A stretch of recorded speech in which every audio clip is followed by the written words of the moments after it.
All right guys, I'm here to talk to you today. It's kind of a fun video about the 10 habits you can get into to make sure you're getting the most out of your gym session. So the gym can kind of be intimidating if you're new to the gym, or even if you've been going to the gym. You might be in a routine that is, you're feeling like you're just spinning your wheel. You're going to the gym, you're kind of punching in, punching out. You're not getting the most out of your workout. So these might be a reminder for you. They might be totally new to you, but whatever they are, they're my tips. Some might help you, some might not. And you might already have your own. You're like, Steve, I do this and it works really well. If that's the case, leave it in the comment box below, but make sure you've subscribed and liked this video before you leave a comment below. Getting back to wanting to go over these 10 things that I do. And again, these tips might not work for you. These tips might, there's a couple on here that might not work for your schedule, or that, the gym that you work out in doesn't allow you to do a couple of these things. That's okay. Pick and choose from these and then kind of make it your own. I find that if I don't do these things, my workouts kind of are lackluster. I don't get as much out of them. But let's be honest, we're all busy people.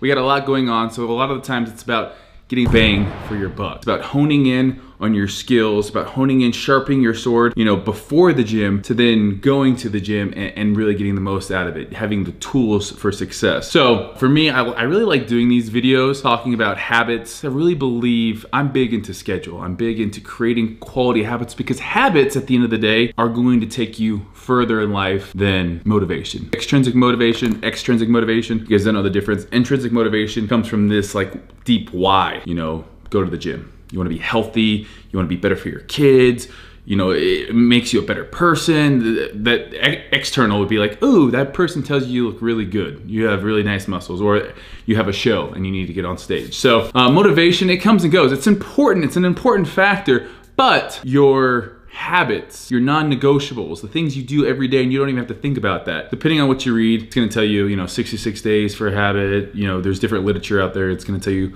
different things. But the reason we wanna get into habits is because it no longer takes any kind of self-control. We go through those things, we do them almost automatically. So we wanna get in the habit of that, of doing things automatically, like showing up to the gym at the same time, which is my #1 thing to do. Train at the same time each day. That includes actually waking up. We talked about this in my morning video. If you can train in the morning, I recommend doing that. Training in the morning is great because it's gonna release endorphins. You're gonna feel great. It's gonna set the tone. Set the freaking tone for the rest of the day. If you show up and you kill your workout, you're more likely to kill everything in your day. The other reason I tell people to work out first thing, because if you wait till 5 or 6 o'clock, everyone and their dog has an excuse for why they can't go to the gym. And it's usually a pretty good excuse. This happened, or this, your kids, work, stressed out, this needs to get done. Usually all good excuses, so you can talk yourself out of it. If you wake up before you look at your phone or before you do anything else, you're already moving. Gonna set the tone for the rest of the day. Set the tone to win the day, which will win the week, which will win the month, which will win the year. All I do is win, win, win, no matter what. Got money on my mind, and I can never get enough. I think that's how it goes. So I really think that if you're not working out in the morning, why not? Why not give it a go? Let's say you gotta be to work at 6 a.m., waking up at 4 a.m. might not be doable, but if you're one of those people that, you have to be to work at 8 or 9, show up early, get there early. The gym is full of successful people at 7 a.m. in the morning, 5 a.m. in the morning. Successful people that get that out of their way, and then they're moving on with the rest of their day. Rub shoulders with those people. You'll thank me later. All right, my #2 habit to get into is read. Read, read, read. We are what we think about. So read or study or watch a video on what it is you're training that day. So let's say I got chest. Let's say, I wanna research new cardio. I wanna research something. Knowledge is power, people. Knowledge is power. So let's just say you wanna research on the topic of stretching. You wanna research on the topic of myofascial release. I've been reading about that. You wanna research the topic of how to get a bigger chest. You watch a video, you read an article, and what you're doing, even subconsciously, now you're thinking about that. Now when you go into the gym, you're gonna pick up that little tip. Oh, when I'm training chest, I'm actually gonna try to touch my elbows rather than to just touch my wrist, because that's a lot of anterior delt, where if I try to touch my elbows, that's a lot of chest. All of a sudden, you're thinking about these things, and it's just cues now to when you're in the gym working out that you're automatically doing, and you get a better workout. So I definitely think sitting down and reading, studying, getting into this place where you're priming your mind for what your body's gonna go through. Everything we do in life, I think we do first in our head. So if you don't see yourself working out, you're never gonna do it. So prime yourself, see yourself doing those motions, doing those exercises, foam rolling, doing everything you can, and then you're gonna get in the gym and you've already seen it in your head, now you just gotta do it. So I definitely think that's a good one. Number 3, this kind of goes with number 2. Plan your actual workout. So what I mean by plan your workouts is a lot of times we go into the gym, it's chest day. Okay, it's chest day. Well, I'm gonna do this, I'm gonna do that, maybe I'll do this. And all of a sudden you're wasting time, you're wasting that decision-making skills. Making decisions is an awful lot like training. The more decisions we make, self-control, that's what it's all coming down to. Making decisions is nothing but self-control. It's deciding to do this, deciding to do that, and not deciding to do the other thing. So self-control is gonna be a big one of those.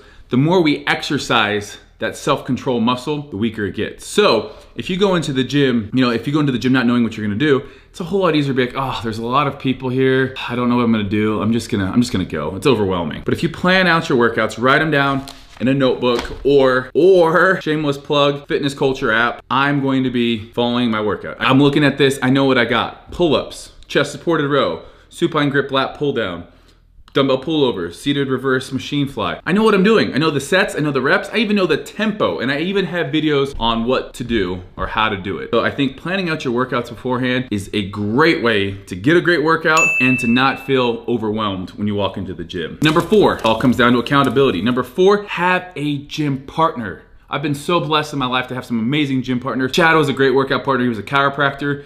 He didn't compete, so it was kind of like, he would push me, but he didn't himself compete, but he was lean, pretty much 24/7, had a great handle on nutrition and training. He was a little bit older than me. I would say I was maybe 5 to 10% stronger than him on everything except for biceps. He just had strong biceps. And back, we were about the same. Jake, my business partner and my gym partner now, a lot of the times, he's a freak. He's a lot stronger chest, back. He's a 750-pound deadlifter, a 500-pound bencher. He's an animal, so I train with him. His goals are all more like powerlifting. My goals are more bodybuilding, so I might add on some more hypertrophy, or I might not go as heavy on deadlifts, but you get the point. Train with somebody that's gonna make you better, that's gonna hold you accountable, and you do the same for them. Hold them accountable. Hey man, where you at? We got this today. Be excited for them. That excitement is gonna be tangible. If you walk into the gym and your partner's feeling low, feeling, they've had a rough day, be that person that lifts them up, and they're gonna do the same for you. So that's number 4. Get a gym partner, a solid gym partner. Number 5, hydrate. Now, I could have put this earlier. This list is in no real particular order, but you need to hydrate. The minute you're dehydrated, even a little bit dehydrated, your performance in the gym or in any athletic event will suffer. So, for hydration, I carry around like a hydro flask, I drink about a gallon to a gallon and a half per day. A gallon to a gallon and a half per day if I'm training. It's hot outside, it's like 100 degrees here. I'm in the desert. I don't, you don't maybe see as much sweat because it's evaporating faster in this dry climate, but when you're working out, you're sweating a ton. You need to replace the water and the electrolytes. Water, I recommend 0.5 to 1 ounce per pound of body weight. I'm 215 pounds, so I need at least really 115 to 215 ounces of water. So 0.5 to 1 ounce per pound of body weight. I carry around a water jug. It's a meathead thing to do. I used to carry around like an actual water jug. Now I carry around just a big water bottle. But to be honest, I think going back to the jug, it's a great thing. You can mix some BCAAs if you need some electrolytes in there, or there's some other drinks. We might even be having a supplement coming out that's gonna be perfect for hydration and something that's just nice to sip on. So hydrate before, during, and after your workout. 0.5 to 1 ounce per pound of body weight. Number 6, this one's tough. I never used to do it, but it's foam roll. Foam roll before and after your workouts. You need a foam roll. So what happens is we have all these muscle adhesions. Muscles should slide like this. They contract, they relax. Sometimes when contracting, they do this, and then all of a sudden we have all these muscle adhesions. So what foam rolling does is that foam roller presses on those adhesions, and over time you hold it there for like 30 seconds, and they're gonna slowly release, relax, and lengthen that muscle again. This is important for a lot of different reasons. A, it's gonna help with muscle repair, because as you foam roll, a lot of blood is going to that area, which is obviously gonna help repair that muscle, gonna get nutrients to that area. It's also gonna make you less sore. So if you foam roll right after a workout, studies show that you're less likely to have as much delayed onset muscle soreness, or your DOMs will be lowered. That's a great reason to do it. Also, if you're tight and if you have muscle imbalances, so if I'm always just shortening my muscles, all of a sudden I have all these muscle imbalances. My prime mover is no longer functioning like it should be. My secondary muscle groups, if my chest is too tight and my triceps are having to take over, we ruin, I guess that's how you ruin a body, in my opinion. You ruin a body by you no longer longer have prime movers handling the weight that they should. And it's now, the antagonistic muscles can't do what they need to do. So you need to make sure when you foam roll, what we're doing is we're releasing those muscles that are sore, that are tight. And that's gonna allow, whether it's an agonist or an antagonist, to make sure that they're doing their job and we're getting full range of motion and you're using the correct muscles for the correct exercises. So foam roll before and after. It's easy to just walk out of the gym, take 10 minutes and foam roll after. I typically only foam roll the body part I'm training that day before, but after I'll try to just get like a full body flush. Number seven, listen to the right music, plan your playlist. Now, maybe you don't listen to music and that's fine. I love setting the tone. After I stretch, headphones go in. And it's go time. I've now set the tone and I'm here to kick some ass. I'm not here to talk. My friendly face is no longer smiling, making eye contact with everyone. I'm focusing on what I need to do. I might look like a dick, but I'm here. This is me time. Everyone else during my day gets me,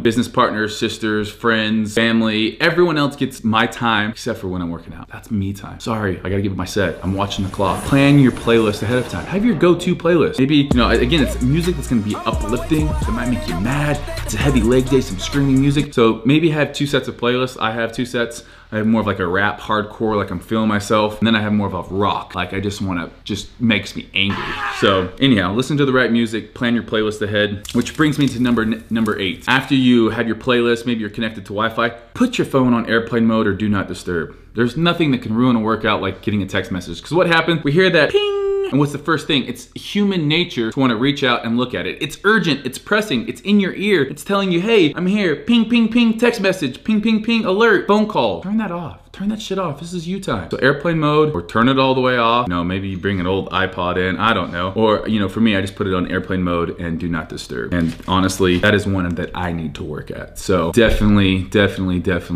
can provide a huge difference in the gym. If you're focused, you're watching the clock, you're not looking at your phone, you're timing your rest, you're in there to do work. Number 9, do cardio after weights or plan enough time in between. So cardio maybe in the morning, go back for a lifting session, 2 to 3 hours at least in between cardio and lifting if you're doing cardio before. I like doing my cardio after if I'm going to have to do them at the same time.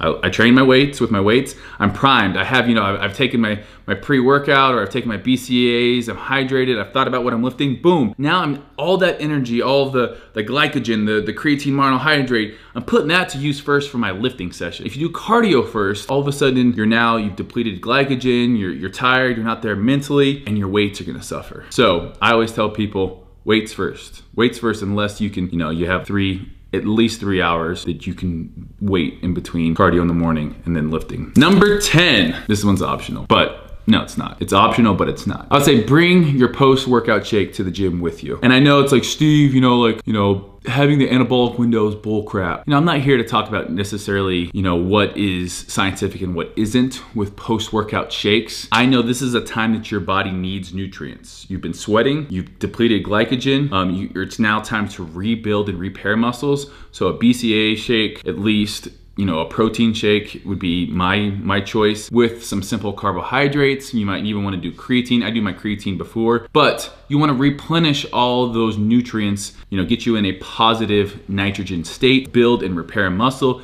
get you some glycogen to repair all of the glycogen, or get you some simple sugars to repair that glycogen that you've just used. And then also kind of like, boom, you're doing everything that you should be. Worked out, post-workout, boom. Now I'm not thinking about my workout or anything else. It's on to the rest of the day. If you wait and you gotta go home and mix your post-workout shake together, you're now, I think, you haven't closed that chapter of your day unless you've had your post-workout shake. At least that's for me. It's like, boom, now I can close it, had my shake, on to the next thing. Last one, this is a bonus one. Sound the bonus alarm. Ding, ding, ding, ding, ding, bonus. All right, guys, last tip, last thing I do. It's actually not part of the actual gym routine, so it's a bonus. But I bring face wipes, and what I do is after the gym, I get a face wipe, and I just wipe off my face. Because there could be times I have meetings, I have to go run errands, and I can't get home and shower right away. If you can't get home and shower, get the dirt and the grime, all those people touching equipment in the gym, and then you're touching it and you're touching your face, just use one of these, wipe off. You can wipe underneath your armpits. Your significant other would really appreciate it. So, hope you guys like this video. Thumbs it up, give it a subscribe if you're not. Did I say subscribe weird? Give it a subscribe, my channel. And we do a lot more a lot more tips, and we'll do some more workout videos. But let me know in the comments below what you guys want to see next. I'm off to go eat and actually shower. Adios. But let me know in the comment. Cotton.